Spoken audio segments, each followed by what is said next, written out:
Hey everyone, welcome to this week's episode of our podcast, Is Breakfast Included? Thank you for stopping by. This week we have a treat that's going to blow your minds. Our guest is none other than Simon Le Bon, singer and frontman of Duran Duran. This man's voice has defined a generation, and his presence on stage is nothing short of electric. But today, we're talking about more than just music. Simon shared some stories about his life outside of the spotlight, including his recent honor as member of the Order of the British Empire, as well as his passion project, Whoosh, with Caddy Krasner. Simon was thoughtful, candid, and funny. Whether you're a longtime fan or just curious to know more about the man behind the music, this episode will not disappoint. So without further ado, here's our chat with the incredible Simon Le Bon. Tell everyone who you are. Hello, everyone. I am Simon Le Bon, lead singer of Duran Duran, and I'm very, very honored to be appearing on Is Breakfast Included? Well, we're very honored you're here. I'm very happy. I mean, you know how much I love the whole concept of this thing. It's great. So Bernie and I work together. Bernie, he's bass tech. I'm sort of vocal. I'm vocal. Sort of. I'm frontman. Yeah. And he knows me. Bernie calls me Charlie. So if he calls me Charlie, that makes sense because I know who he means. But that doesn't mean that anybody else here can call me Charlie. Lisa, I'm sorry, you can't. You got to call me Simon. Okay. I will not. Only it's a funny it's a nickname that only people I work with use. Yeah. Hey, well, first off, before we get any further into this, we want to congratulate you on the MBE. That must have been pretty special. Super cool. Most Congratulations. Ever. Thank you very much. That's very, very, very, very, very kind of you and very decent of you. Yeah. You know, there's a few rules about MBE, not rules, but conventions. And one of them is you never refer to it yourself. Well, you know, I am an MBE, of course. Yeah, bloody hell. Oh, right. You can't use it to get into clubs and anything. No, well, I don't think they give a shit in clubs. I mean, I've tried to get people to curtsy to me, male and female. I'll remember that in a couple of weeks. I'll curtsy back. I'll curtsy right back. I've been practicing. Can you explain to the people who don't know what it means to receive an MBE?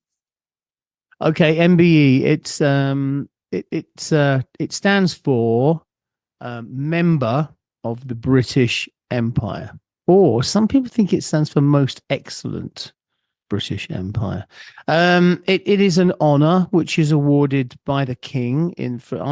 He does it twice a year. In New Year, there's an honors list, and then in the summer there's the birthday honors list, and I was awarded in the birthday honors list. There are a whole bunch of different honors that they confer. The most well, I mean, we've all heard of knighthoods.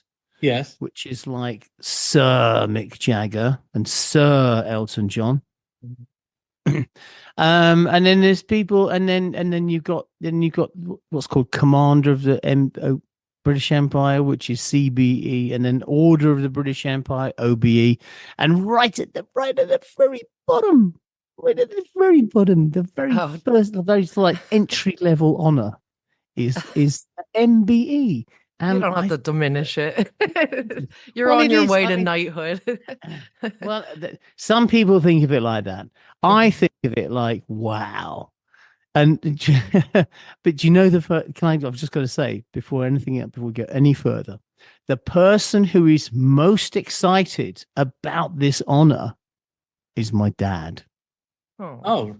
I called him up. I said, Dad. He said, yes, son. I said, I've got some news for you. And of course, because we were very close to having our third grandson as well. His God knows, he's got like 10 great grandchildren, I think. Anyway, he said, and he said, yes, Simon. And I said, I'm included in the King's birthday honors list. They're going to make me an MBE. And he said, Simon, I've been waiting for this. Oh, It was so lovely. that's very awesome. He must be very proud of you. I mean, with everything Yeah. you have accomplished, on the music side, but now this is a big deal, Well, it's sort of it makes it kind of makes it official in a sort of institutionalized sort of way, which is something that I have slight issues with, but then no, I like it. I think it's really nice, and also Adele's one, and so is Ed Sheeran. So I thought, why not a member of Duran Duran? So I think what I need to do now is go all out to get the same thing, or even higher honors for the rest of the band. Yeah. Sure. Well, it says that I was doing some research on it, and it said that now you're entitled to get married in St. Paul's Cathedral. Same with your children. They can also be what? They My can children be can get married and say- baptized. Oh, Well, I mean, I mean- obviously you're married, but your family is entitled Is to my daughter entitled to get married yes, in St. Paul's your daughter, Cathedral? your grandchildren to be baptized. Oh, I've got to tell them because Yeah. she's getting married soon, and they've got it set for a registry office in Chelsea. How much of an upgrade would it be if they moved it to St. Paul's Cathedral? It's Hey, a wow, special that's area that they amazing. have. Yeah. It's one of your perks. I might have to get off the podcast and call her right now. No, I won't do that. No. Thanks, everyone. Oh, it was great talking. But it's nice being here. Yeah. All right. What are some of the causes that you supported to receive this honor? Some of the causes. Well, the big ones are Blue Marine Foundation, which is a marine conservation outfit. I've been fronting them. I mean, they say I'm an ambassador, but I'm more than that. I've been giving talks and telling my great story about when Drum capsized in 1985, talking about the oceans and the health of the oceans and what the health of the oceans means to the health of the planet. Because if you've got an unhealthy ocean, you have an unhealthy planet. We all know that excuse me. Yasmin, did you have to do that while I was? God damn it, she's so. Oh man. Sorry, Simon. Oh, this is audio only, right? Now, yeah, I did the health of the oceans because we all know that there's only like less than a third of the planet's surface is land. Most of it is water. And we as a human race, as we've been growing bigger and bigger and hungrier and more demanding for protein, have really decimated. And that is actually the right word to use, because we have since the turn of the century, 19th century and the 20th century, we have reduced the fish population in the seas from 100% to 10%. It's extraordinary. It's extraordinary that we're all still alive. So what Blue Marine does is it goes around and it finds bits of the most important grounds, the spawning grounds, where and the place where fish can grow bigger. And a lot of those places have been overfished. You get these enormous sort of factory boats come over from Asia, and they just take everything out of the sea, and then they go back and they go, well, we weren't in anybody's waters or anything. So, and they were right, that by international law they're allowed to do it. So what Blue Marine does is it takes areas of sea, mostly coastal waters, because that's where fish really like to grow up, rather than the deep ocean waters. And we make them marine protected areas, which means that nobody is allowed to fish commercially. So no nets are allowed to go in there and destroy what's underneath the what's at the bottom and take all the fish with it. And then we've had amazing success. Around the UK now, I think there's about 6 different marine protected areas. Lyme Bay is a big one, and it's teeming with fish now. Blue Marine protected the entire Chagos archipelago. And that again is now, there are so many fish living there, and they're going out, and they're starting to refill the ocean. Our goal is to make 10% of the actual world sea marine protected areas, and we will move into deep ocean eventually. But it's hard to police. Well, the other thing is this, that it's the fishermen are really have been a big part of driving this. You think fishermen are the people who want to go, no, we don't want any rules. We don't want anybody to tell us where we can and can't fish. That's not the case. Most places, in fact, all of the marine protective areas that Blue Marine have founded and have got going are policed by fishermen. It's the fishermen who go out there and say to the big boats, "You can't fish here. This is a protected area." Because it's the local fishermen who really feel the pinch and feel the decline in fish stocks more than anybody else. Yeah. Anyway, that's Blue Marine. The other one that I would really draw attention to is called Centrepoint. It's a homeless charity, and it's committed in the UK to eradicating homelessness and people on the street. I honestly think that may be too tall an order, but I think it's a great goal to aim for. I mean, there are always going to be people who want to live on the street. Not many of them, but there are some people who just don't want to have, that's how they want to live. But the vast majority of people who are homeless in this country, and it's a growing population as well, are people who just cannot afford to have any accommodation at all. So, and I've been involved with that charity for a long time. We've done shows for Centrepoint. I donate money to Centrepoint. I always draw attention to Centrepoint.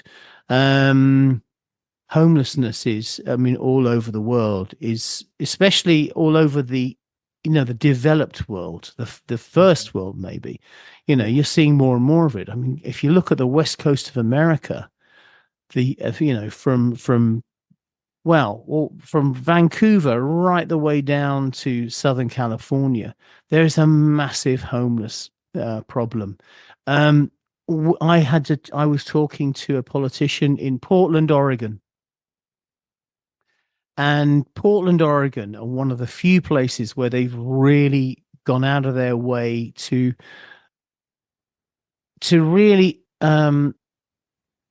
what's the word? It's not eradicate homelessness, because to mitigate the problems of homelessness. They've created parks for people to build their town, their sort of tent cities in, where you've got lockers so people can lock their stuff away, which means that then if they can lock their stuff away, that means that they're free to go and see if they can get some work somewhere. Yeah. They regard their unhoused population as a real asset, because there are thousands upon thousands of them, and they're a market. People sell things to them. They buy things. They do things. They're people who should not be overlooked, because they're not only are they people who really should have the same. Well, they do. They're people who should be looked after, but they're people who have a value as well, and I think that's a very important thing about homelessness, is that it's the self-worth, the feeling of self-value. We have in this country, the spotlight has been shone on mental health a great deal, and the biggest problems, short of people who have mental diseases like schizophrenia, the biggest problems are in you find them in places of poverty and particularly in the homeless. Yeah. So that's Centrepoint. We also, as a band, we look after other homeless charities as well. I've always been involved with Amnesty International, which tries to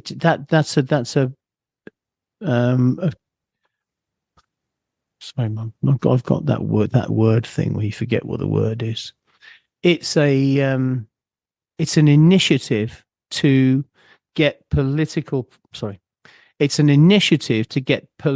prisoners out of jail, people who have been imprisoned for their beliefs and for nothing else. And that's a great thing. Also, War Child. We've been involved with War Child quite a lot, actually. We did a great show. Do you remember the Walton theatre show we did? Were you there, Bert? Yeah. We did that for War Child. War Child is a charity which helps children who are growing up in places where war is ongoing. Mm-hmm. So, and because this is what this does to children's minds is appalling. Children are not made for war. I mean, honestly, if you ask me, I would say humans are not made for war, but we seem to have this extraordinary appetite for it, and it just screws people up. Mind you, it seems to me that most of the time, the people who decide that you're going to go to war are not the people who are going to stand there on the front line.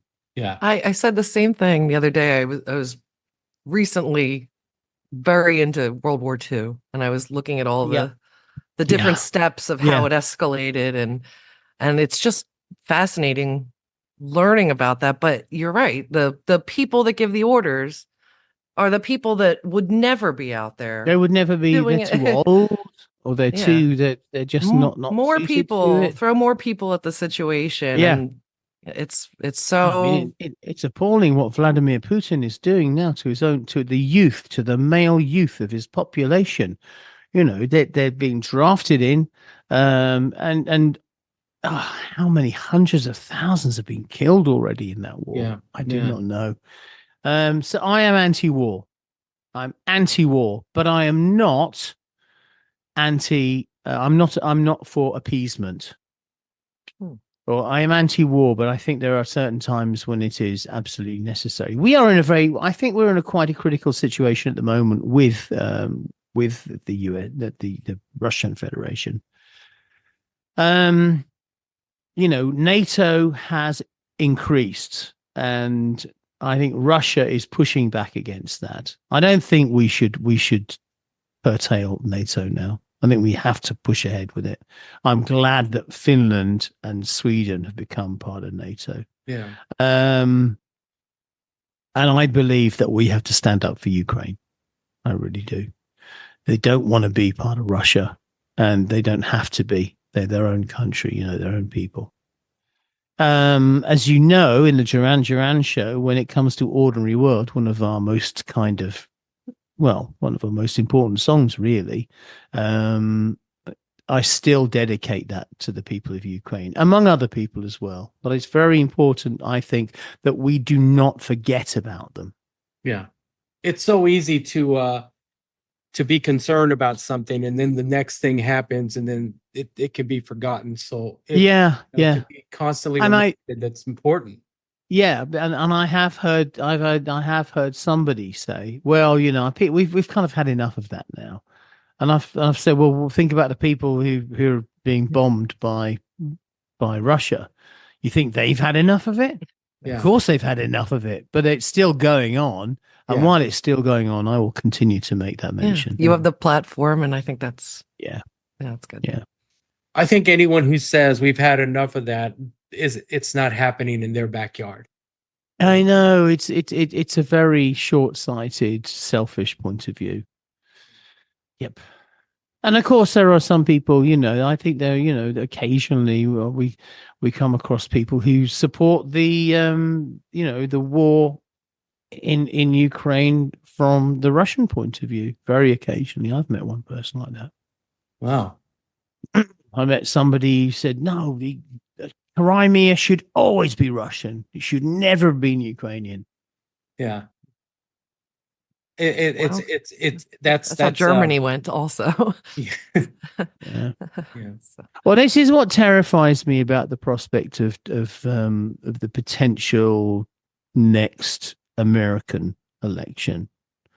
I don't know how much. Do you like to talk about politics on your show at all, or not? No, we don't. We talk about everything. You know, Okay. people stray away from politics, but we're open to talk about anything. I am not a Donald Trump supporter.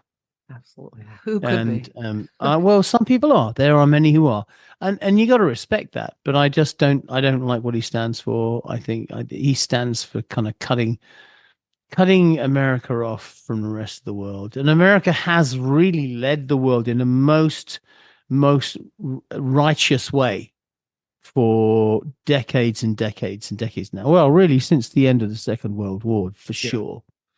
And I wouldn't put my faith in any other superpower right now. No, exactly. No, I believe he wants to take it back to a time when, like a pre-1941 America. Yeah, I think his whole slogan, "Make America Great Again." It's like the parallels, not great. The parallels between him and Hitler. I mean, I don't mean to, people used to say that, and I would blow it off. And now that I'm watching more, just even the slogans and the idiotic rants that he goes on, just keep talking and making up things that aren't true. I think we have to be very careful with comparisons to Adolf Hitler, because he may be saying some similar things, but I think you can find similar things in almost any politician's speech at any time. But I don't think that Donald Trump would sort of come up with anything approaching the final solution that the Nazis did. Okay. I guess it's just the way he tries to rally the people, but his campaign is always based on fear and hate. The fear, never on what we do that's great. It's like, these people are bad, we need to do this kind of, we need to build a wall, so ridiculous. Build the fucking wall. Seriously. He came to a Duran Duran show in when we played in Broadway. Bernie, were you around for those shows that we played when we had the run at the actor's name? No, we had a run of like 11 shows at the Ethel. I was not around. Barrymore. Oh no, I can't remember the Barrymore, the Ethel Barrymore Theatre in on Broadway. That was Red Carpet Massacre. That was Red Carpet Massacre. You're absolutely right. Yeah. So you know what I did? I did see all the props from that tour recently when we went through everything. Really? Yeah. But that was a great show, and the whole Trump family came to one of the shows, which I am proud of, I have to say, even though I don't agree with his politics. Somebody was taking photographs of them, and in most of them, Melania was standing at the back with her arms folded, and Donald was kind of like sitting there with his feet up, looking a little bit bored. I think, I'm not sure, but the kids were into it. Yeah. He brought all the kids. I don't know. I don't know about all the ones that he admits to. All the official kids. No, there's about sort of the 8 people in their party. I don't know how many kids he's got. Yeah, I thought 3 maybe. Yeah, I thought it anyway. Well, moving on. Let's move on. We've done that. Done that bit. Right. You also have a podcast called Whoosh. Well, it's not now. Let me tell you about this. I have a radio show. I'm not diminishing your podcast, but we have an hour-long radio show on Sirius XM, the Spectrum. Comes on. I don't know what time it's on. I have no idea what time it is. It's on It's on Sunday night and on Monday evening, I think. It's called Whoosh. That's spelled WHOOOSH ! ! which has been my tag for decades. And it started off as a lockdown thing, started off as a pandemic thing.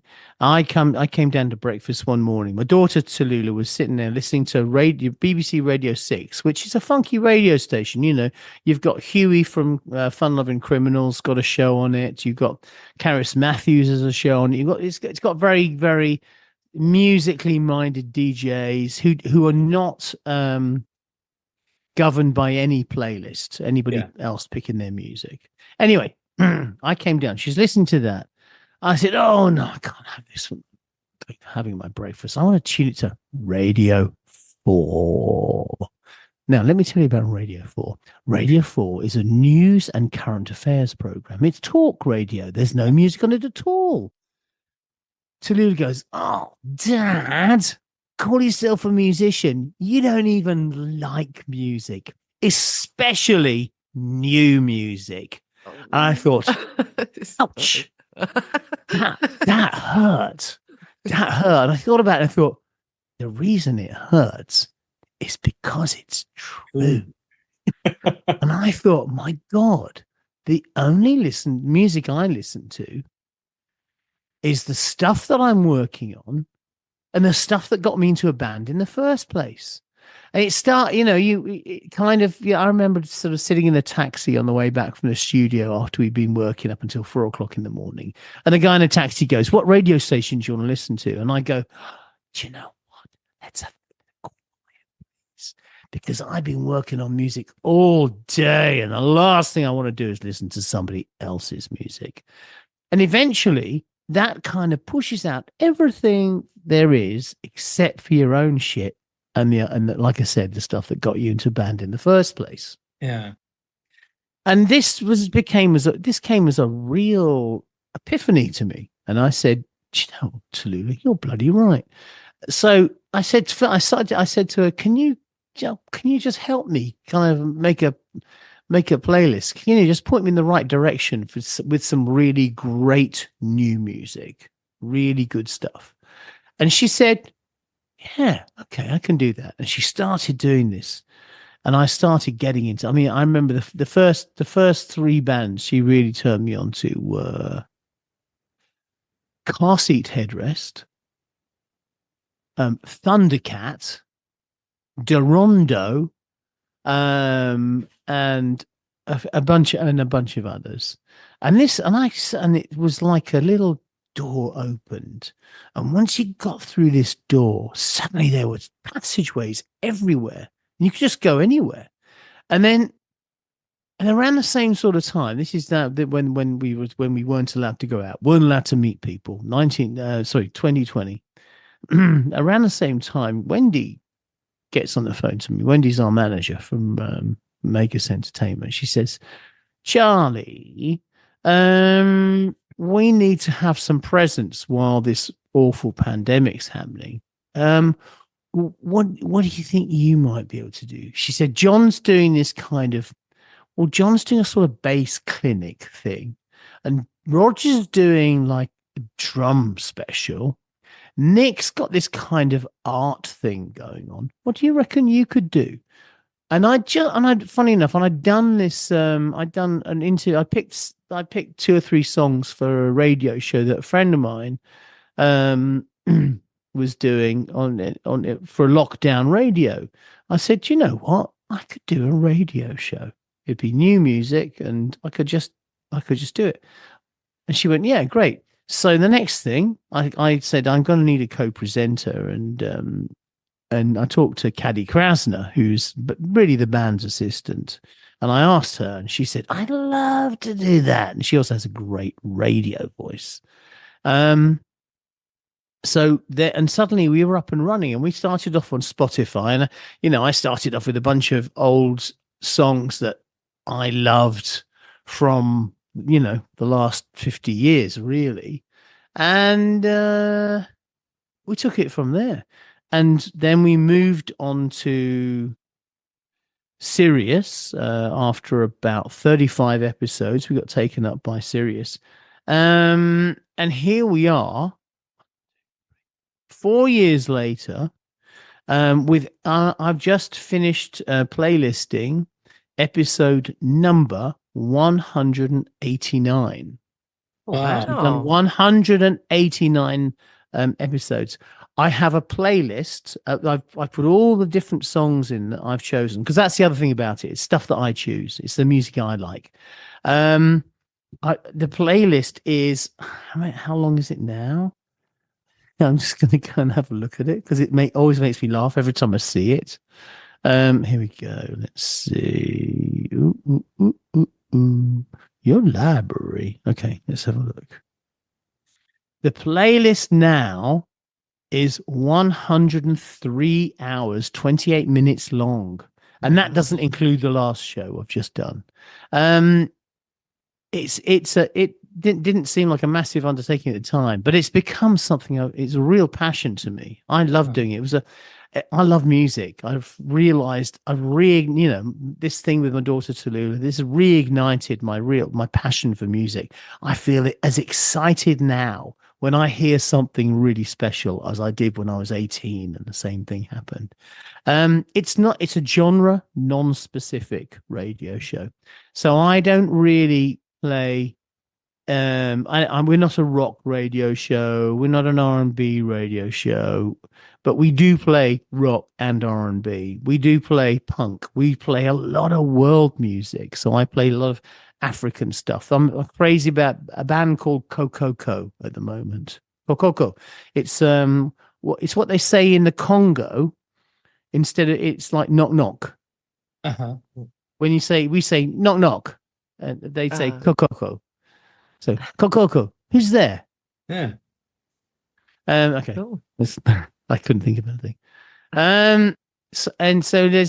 We play lots of stuff. It just has to be stuff that appeals to me. And what I'm really into as well is the I love segues and the way you can create a mood by playing different tracks one after another. Yeah. I'm very conscious of tempo. I don't like using things at the same tempo next to each other. I like to change it. I'm very conscious of key. So you never get two songs next to each other in the key of D minor unless there's a really good reason for it, Yeah. And I've really got into, I kind of discovered for myself this whole this new punk movement. There's a punk movement it's been going for a while, but it's really been taking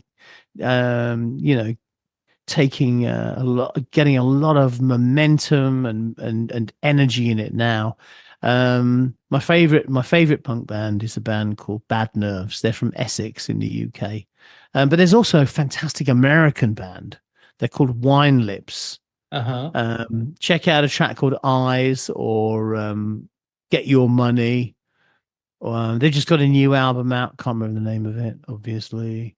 So yeah, those are two of my favorite bands. There's a band from Australia called Stiff Richards, like Cliff Richards. Yeah. Stiff Richards' Bad Disease is one of the greatest songs I've ever heard in my life. I was there for the original. Yeah. Yeah.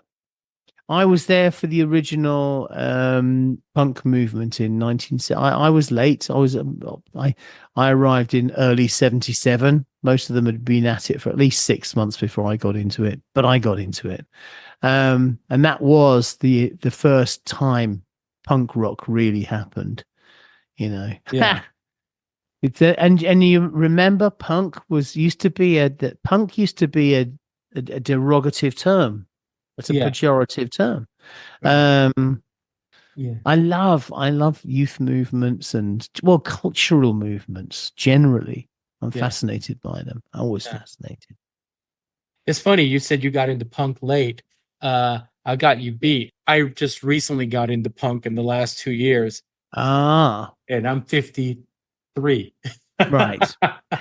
A baby in my eyes. That whole movement just totally flew by me. There's a band from Australia called Amyl and the Sniffers. I know Amyl and the Sniffers. I played them a lot on my show. They're so Have you good. heard that? You should not be doing that. You should not be doing that. Yeah. I mean, it's a powerful movement, and it's gaining traction everywhere right now, because I think the world's, after the pandemic, the world was going through a bit of a, like, we felt a bit bruised, didn't we? We felt a bit like we had some axes to grind. Yeah. Yeah. Do you find yourself a lot more mellow than you were coming up? Yeah, I guess so. I mean, mellow, I don't think of it so much as mellow. Yeah. I think of it, I mean, in terms of sort of energy and being in the band and everything. I think it's something that's happened to all of us as well. We've become a little bit more clever. Yeah. We don't thrash ourselves. We don't bang our heads against a brick wall or a door that's never going to open. We find clever ways of getting around it now. Obviously, my energy is not the same as it was when I was 20. I'm 65 years old now. But music is an energy all of its own, and it brings out the best in me, and in John, and in Nick, and in Roger, and in Andy as well. Yeah. That's why we're in a band. Yeah. Because we love music. Yeah. It's very good for you. Sorry. Yeah, Lisa and I did an episode of just me and her, and we were talking about these last few outings of the band, how the band is sounding better than I've ever heard the band sound. Yeah, and that's saying a lot. I mean, you guys are tight. You guys are just, you're killing it on stage. What are there any rituals or routines that you do before a show that gets you psyched up? There's a lot. There's quite a few a lot of little things have to fall into place. So with me, I like to get to the show about an hour and a half before we go on stage, an hour and a half minimum. I like to be there longer than anybody else. Don't know why, but I don't want to have to rush anything. Yeah. I want to have, and as soon as I get in there, chatting with Jeffrey, who's in the wardrobe room. That's all. As soon as I walk into that wardrobe room, that's it. I'm on my runway, And I got, I sit there and I just, I put my t-shirt on, but I take my pants off. So I'm sitting there in a pair of underpants doing my makeup, and that's a really important part of the whole thing, actually, putting the makeup on. Sort of I mean, I know for actors they talk about putting on a persona, but it's really, you just start to focus on what's going to happen, what you're going to do, what you expect from yourself. That's important. Yeah. I usually get that little frisson of nerves around that sort of time as well. And I've got you still get nerves even? Yeah, Lisa, I really do. And I've got a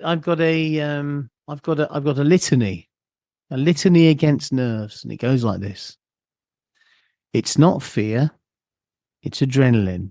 It's just your mind and your body preparing you to do something extraordinary, and you will do something extraordinary. That's awesome.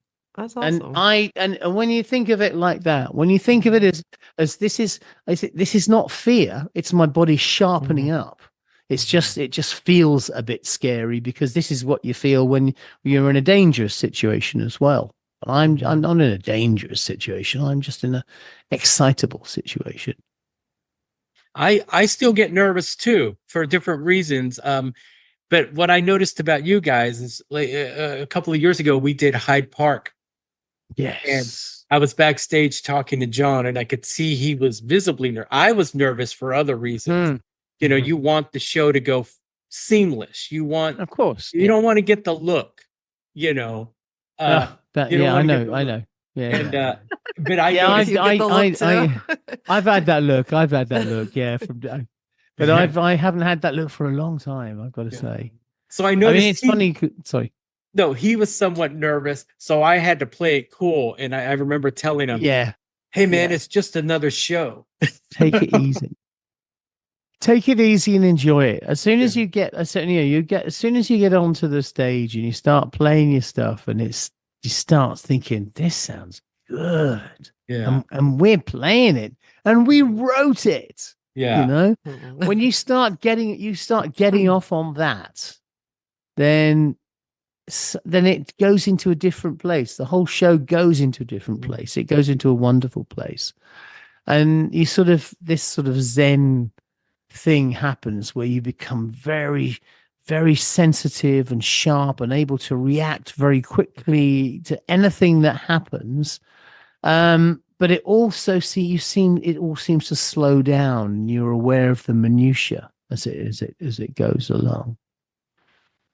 That's the nerves. That's the adrenaline. It's the adrenaline that makes you feel like that. Once you start using it, it really helps. It's amazing. What's the most challenging part of being on tour for you now?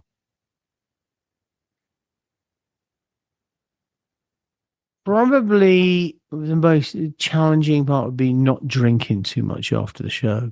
Mm-hmm.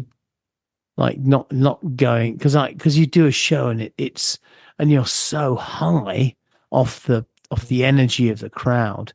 It's very easy to just go into this kind of, we've done it, I'm just going to celebrate for the next 3 days. but you might have a show the next day, so you've got to think about that, and you have to just hold on to yourself a little bit. You have to actually put the brakes on, and I find that quite difficult because it seems so unfair.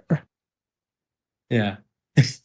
You don't have to tell us which song it is, because I know artists don't really like to say, I like this, I don't like that. But do you have a favorite song to perform? Yeah. I mean, and I do. Or does it change? I'm a lie. No, because what I do is, this is going to sound like a really twee sort of answer, but when I'm doing Night Boat, when we come on and we do Night Boat, that is my favorite song. And then later on we do Ordinary World, Come Undone, Hungry Like the Wolf, Girls on Film, Rio, all these different songs, which and each one you just have to let that be your favorite. You have to let it be your favorite while you're doing it. Otherwise, you can't possibly deliver it in the right way. You have to absolutely love that song when you're doing it. Yeah. That is a bit of a wanky twee though answer, isn't it? No. It's actually a good answer. I spoke to someone who I asked if he still liked performing his older songs, and he said, well, I wrote them, like I love all. Exactly. They're really, every time people say, oh, how do you feel when you play Rio? I think fantastic. Yeah. Well, also because it's the last show in the set, and I know that I'm going to come off and have a little sit down afterwards. But no, but it is. We didn't mess around. We wrote great songs. Timeless. Yeah. What does a perfect day off look like for you? Oh, a perfect day off in the middle of a tour. Okay, first off, no travel. No travel. I like it. I'm not gonna.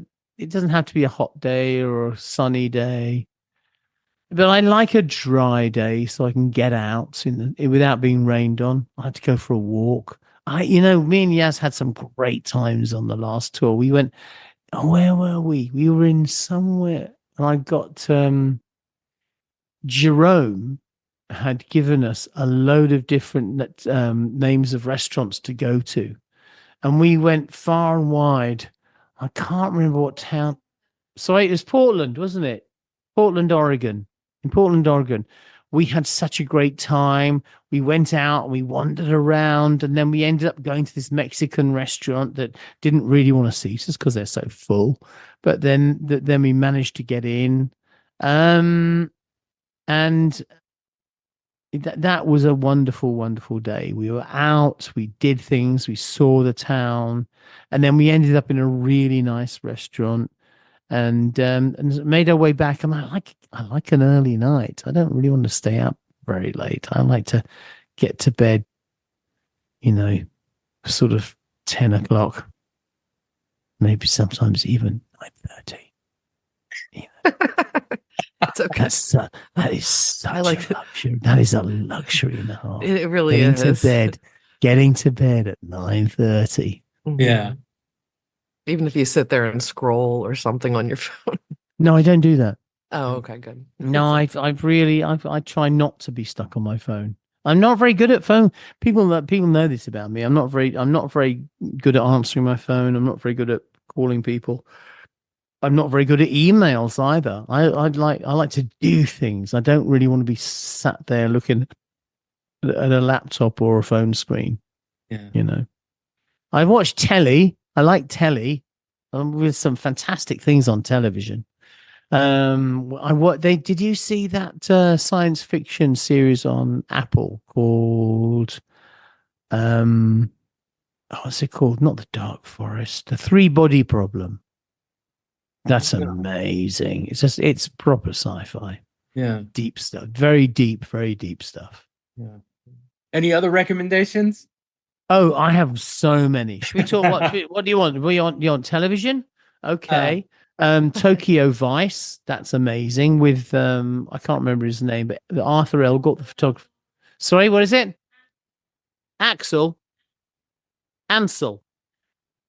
Like David Ansel Collins. Okay. Ansel Elgort is the main actor in it. That's amazing. That's called Tokyo Vice. We've watched so much great television. Slow Horses, which is also on Apple TV. But now that brings us on to books, though, because that's one of the greatest series of novels I've ever read. They're called the Slow Horses novels or Slough House novels.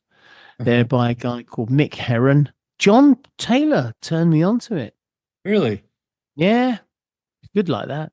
He's good. He is. He's really good about the recommendations. He looks at different things, gets into different things. No, I love this.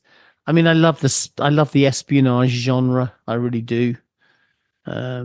Yeah. John's really good about reading a book and then handing it off to you. Here, read that.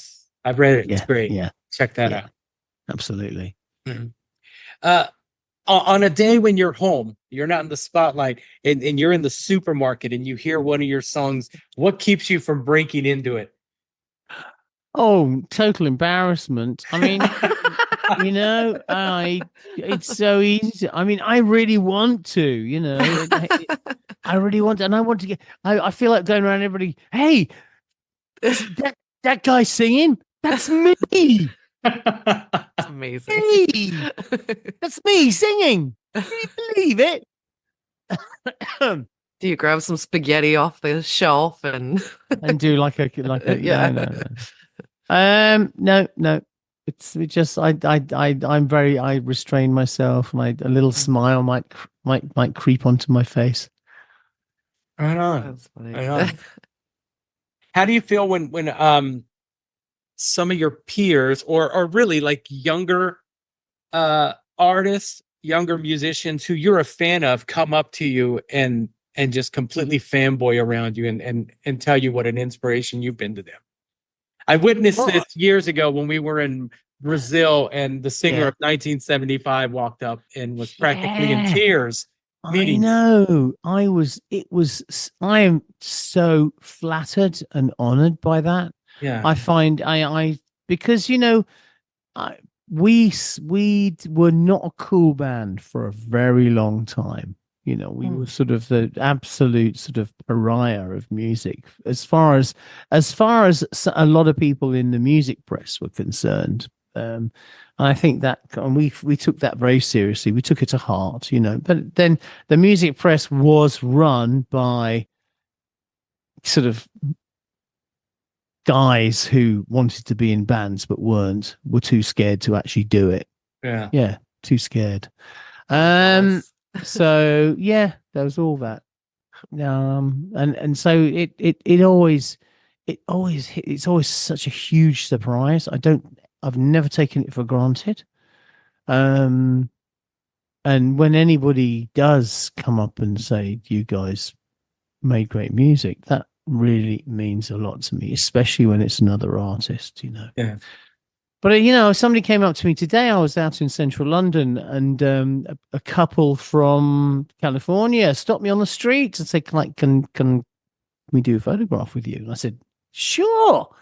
And they said, we've been to 30 of your shows and we're here on holiday, and here you are. It's wonderful when that happens. It's wonderful. It makes my day. Yeah. I've always noticed that you were I early on in my career with you guys, I remember being in the back of the building, and you know, each one of you leave separately, and I remember you in your car, you're leaving, and there was some fans at the top of the ramp. I'll always remember this. And you stopped, got out, took pictures, signed. Yeah. Did that for a good 30 minutes. And I thought, man, that is rock and roll right there. Yeah. Well, you just got to remember, I think in that case, you know, think about what they really have done for Duran Duran. What the fans have actually done is the fans have given Duran Duran a career that is 44 years long. Yeah. That career is down to the fans.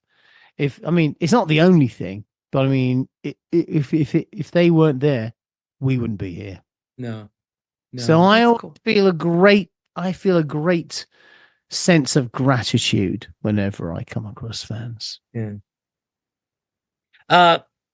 Moving on, what's one thing you're surprisingly bad at? Golf. Do you play golf? No. Because you're bad. I'm really bad at it. I reckon if I got some lessons, I might not be so bad. But it does annoy me. I like the idea of golf. If you had an extra hour in every day or in the day, how would you spend it? Have to get early because we already know you go to bed by 10. Yeah. I think I'd like to learn a new skill or a language. Yeah, learn another language or learn to do something really well. I really think I should play more piano. I'd love to play piano a bit better. So maybe learn to play the piano. Do you play a lot of music when you're home? Do you play guitar and so forth? Not as much as I should, actually, especially when I've been on the road for a long time. So I tend to play more when we're in our sort of writing, recording mode. But it's great to pick it up. You got to keep the fingers working, you know. Got to keep the fingers working. Yeah. When you're just sitting around your house, do you sing? And does your family enjoy that or not enjoy? I do sing, and the family doesn't enjoy it. Okay. So we have these shows coming up in July. We have a series of festivals. Are there any? Personally, I'm looking forward to being at the Montreux Jazz Festival. Is there any of these shows you're looking forward to? So I am looking forward to the Montreux Jazz Festival because it's just such an iconic thing. I mean, hey, am I going to stand on stage and go, well, we all came down to Montreux on the Lake Geneva shoreline to make records and a mobile. We didn't have much time. I think I might just break into that. And I'd get the whole band. I would really get the whole band to do it with me, but I just don't think Nick's that into Deep Purple. Yeah. That would be great if you guys did that. Yeah. Right. I have to say goodbye. No problem. Okay. I've reached the end of my attention span, which, you know, Bernie, you've done so well because I have the shortest attention span in the band. Well, I really, really have. Yeah. We really appreciate your time. We have one more question. Okay. Right. Our podcast is called Is Breakfast Included? And yes, if we were having breakfast, what would you have? I'm a big fan of huevos rancheros. Oh, Massive. I love Mexican food. On a day off, I'd even have a little glass of tequila to go with it. right on. Yeah. And sangrita. Yeah. Right on. I look forward to that. Okay. I'll treat ya. Charlie, thank you so much. It was good talking to you, and I appreciate your time again. It's been a real pleasure, Bernie and Lisa. I really enjoyed this. Thank you very much for giving me the time. All right. Thanks Enjoy your game. All right, we'll do. Thanks. Right. Bye-bye. Bye. Wow. That was Bon. Simon LeBon. If you love this episode, be sure to rate us, subscribe, leave us a review on your favorite platform. It really helps us bring more amazing content right to you. You can go to isbreakfast.com to find all of our links. We're on Instagram, Facebook, YouTube. You can also check out our store and grab an Is Breakfast Included t-shirt. Represent! A huge thank you to Simon for joining us and to all of our listeners for tuning in. I hope you enjoyed this as much as we did. We've got a lot more delicious content cooking, so stay hungry. And remember, around here, breakfast is always included. See you next week.